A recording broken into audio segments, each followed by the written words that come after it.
Salut à tous, ici Michael, j'espère que vous allez bien. On se retrouve aujourd'hui pour la suite de la formation consacrée au logiciel Blender, toujours dans la partie compositing.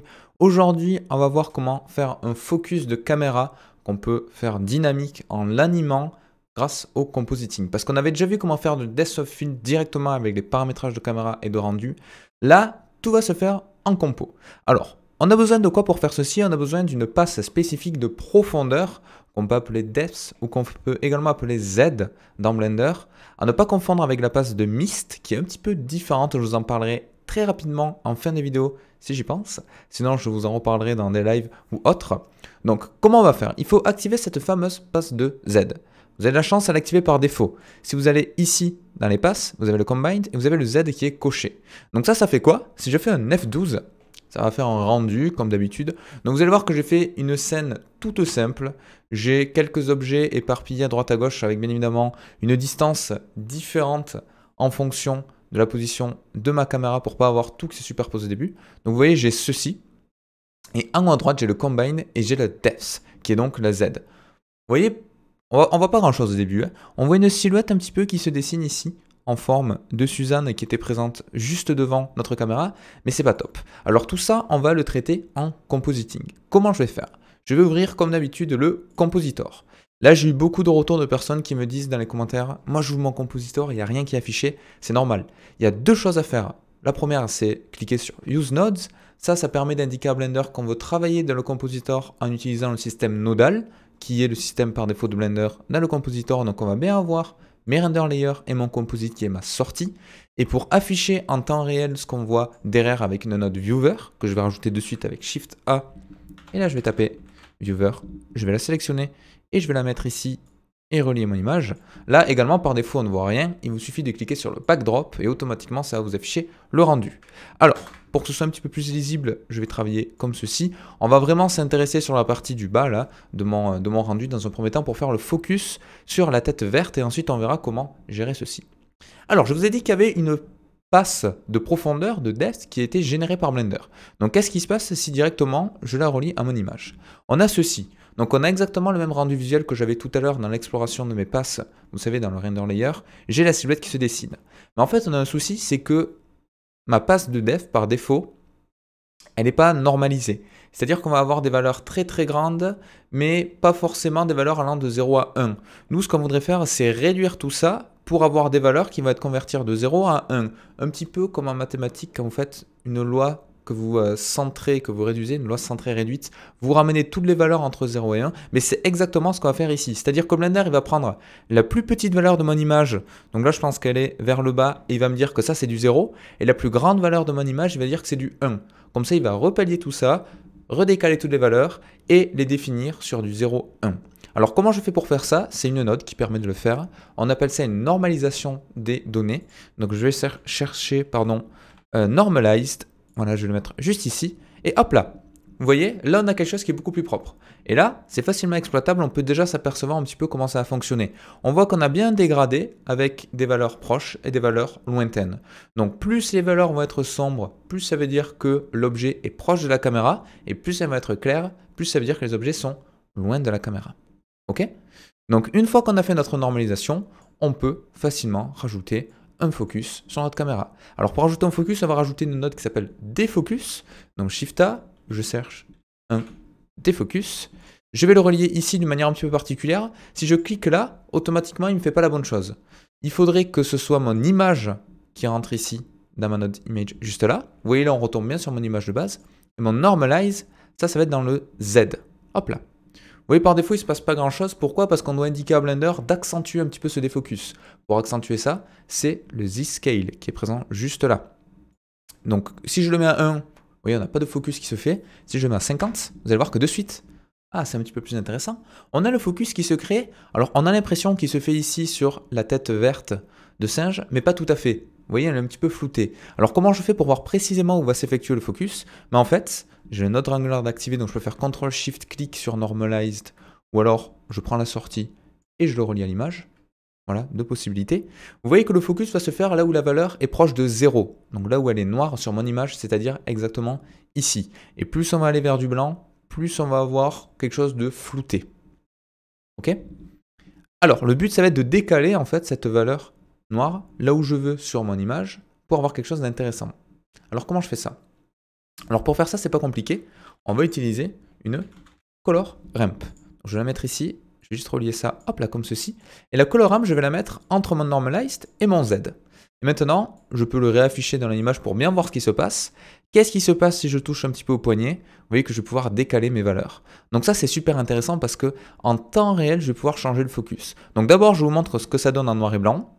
Voilà, vous voyez qu'on a le noir petit à petit qui va venir grappiller sur mon image. Donc là, on peut imaginer que j'aurai quelque chose de très net jusqu'ici et ensuite j'aurai un dégradé de flou. C'est exactement ce qui va se passer. Donc on va voir ça en temps réel si je relie mon défocus juste là. Vous voyez là, tout est un petit peu flou, même mon singe vert. Et quand j'avance cette valeur-là, vous voyez, là j'ai quelque chose de beaucoup plus net. Donc on a du noise, je pourrais rajouter un denoise juste après, donc ça on le verra à la fin. Là vous voyez j'ai quelque chose de très net, et plus j'avance, on va voir qu'au bout d'un moment même ce carré bleu à gauche, le cube pardon, va devenir net, etc. etc. Donc si je mets toute mon image en noir, bien évidemment je vais avoir du net partout, et je peux également faire l'inverse, c'est-à-dire avoir du net jusqu'à mon singe vert, et accentuer le flou de derrière en rapatriant un petit peu cette valeur, et vous voyez là, même la sphère qui est à droite, qui était par défaut floutée, mais pas tant que ça, mais là je peux avoir quelque chose de très flou. Et pour aller encore plus loin, ce qui est intéressant avec le color ramp, c'est que je peux rajouter une valeur manuellement. Donc je vais cliquer sur le plus ici. Je vais faire exprès d'intervertir, hop là, mes différents nœuds pour avoir quelque chose qui ressemble à ceci. Et là, vous voyez, j'ai une sorte de faisceau noir qui va se déplacer sur mon image. Et ça va être ma zone de netteté. Donc je pourrais très bien mettre mon focus sur cette sphère-là, voilà, ou sur le singe de fond à gauche.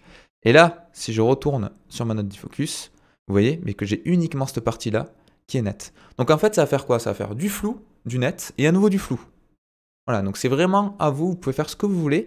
Vous pouvez mettre autant de couleurs que vous souhaitez sur la color ramp, donc c'est ça qui est très puissant. Je pourrais très bien rajouter une nouvelle couleur, pareil, en noir pour mettre ici. Et là, j'aurai une zone de focus beaucoup plus large. Vous voyez, si je déplace ma zone de focus comme ceci par exemple, j'aurai uniquement ce cube qui sera dans le focus et le reste sera en défocus, donc sera flouté, ça fonctionne aussi.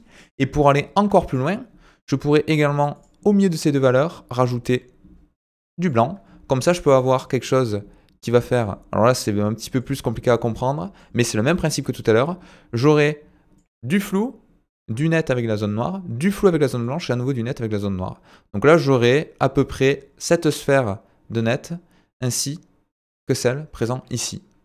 Je relis là, normalement, hop là. Vous voyez, j'ai bien du flou, du net sur la sphère, du flou, du net sur la sphère. Donc, c'est pour ça que c'est beaucoup plus puissant que le Depth of Field classique qu'on peut avoir dans Blender, qui permet uniquement de faire un focus sur un objet ou sur une distance. Mais là, vous pouvez animer toutes ces valeurs, donc on peut même imaginer un focus qui se décale, qui passe d'un objet à deux objets, on peut faire plein de choses, et ça, c'est vraiment la force du compositor. Et il y a plein de paramétrages ici que vous ne retrouvez pas forcément dans le denoise de base, donc dans le focus de base. Justement, donc on parle sur le denoise, là vous voyez il y a du grain un petit peu partout. Donc je vais rajouter le denoise à la fin de mes nœuds. Et normalement on aura une image un petit peu plus propre. Voilà, donc là on a quelque chose de vraiment top. Alors dès qu'on rajoute le denoise, vous allez remarquer que ça prend un petit peu plus de temps à calculer. Vous voyez le compositing en bas qui se fait. Donc à utiliser avec parcimonie bien évidemment. La chose à comprendre, là si vraiment vous devez retenir quelques trucs sur cette vidéo, c'est que la passe de profondeur, donc de depth, de Z, permet de générer en fonction de la distance de la caméra différentes valeurs en noir et blanc, mais qui ne sont pas forcément comprises entre 0 et 1, parce qu'il fait un calcul par rapport au world ou autre, il y a un algorithme qui ne correspond pas forcément à ce qu'on veut faire dans le compositing.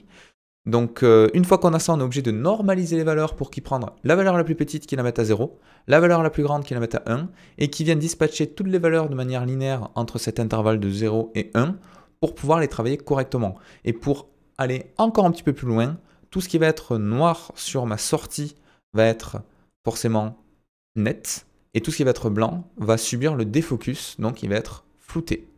Et on peut jouer avec une color ramp pour ajuster ces valeurs-là. Donc ça, c'est quelque chose qui est très intéressant. Je vais vous parler au début, pas confondre avec le mist. On peut obtenir le même résultat avec. Il y a certaines différences que je ne vais pas expliquer aujourd'hui parce que c'est un petit peu plus long.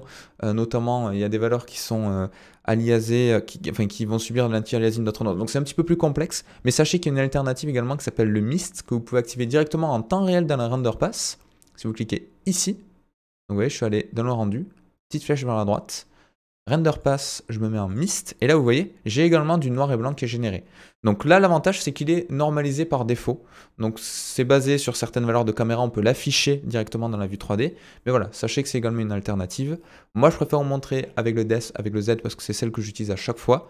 Il y a certaines différences que je ne connais pas forcément entre ces deux stratégies. Donc si vous voulez plus d'informations, je vous en parlerai, je me renseignerai un petit peu là-dessus. Mais voilà, sachez que ça existe, il ne faut pas confondre les deux valeurs, mais on peut obtenir des résultats similaires avec les deux.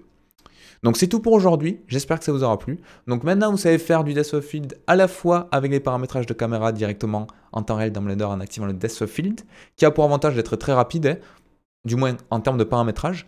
Le compositing, c'est un petit peu plus lent, mais c'est beaucoup plus poussé. C'est plus optimisé parce que ça évite de calculer en temps réel le focus. Là, vous le faites après coup en compositing. Et vous voyez que vraiment l'avantage, c'est de pouvoir gérer à la main tout ceci là. C'est vraiment top. On peut vraiment mettre le flou et le net là où on le souhaite sur mon image. Donc hop là, je vais le mettre par exemple sur le singe vert. Ça doit être à peu près ici. Un petit peu trop près. Hop là. Voilà, par exemple là. Tac. Je pourrais même rajouter une note si je veux un petit peu l'étaler. Donc vous voyez, ça prend plus de temps, mais on peut avoir quelque chose de beaucoup plus précis. Là, vous voyez, une fois que j'ai ceci, hop là, je relie ma note du fond à mon viveur et j'ai quelque chose qui est ultra propre avec 2 zones de net sur un seul rendu. Donc ça, c'est très pratique et comme j'ai dit, on peut tout animer. Donc j'espère que ça vous aura plu, que vous aurez appris des choses. N'hésitez pas à me le dire en commentaire. Et on se retrouve très très vite pour la suite de la formation. Je pense qu'on a à peu près fait le tour des bases du compositing. Donc on va peut-être passer à la partie d'après. Peut-être qu'on va voir les bases de l'animation. Donc qu'est-ce qu'une keyframe, le graph editor, comment rajouter les keyframes, comment animer d'une certaine manière, comment faire des morphs sur les objets pour faire des animations basiques, comment faire du weight painting pour l'assigner à des armatures, etc., etc. Et donc il y a encore pas mal de boulot dans la formation. Allez, à très très vite pour la suite. Ciao.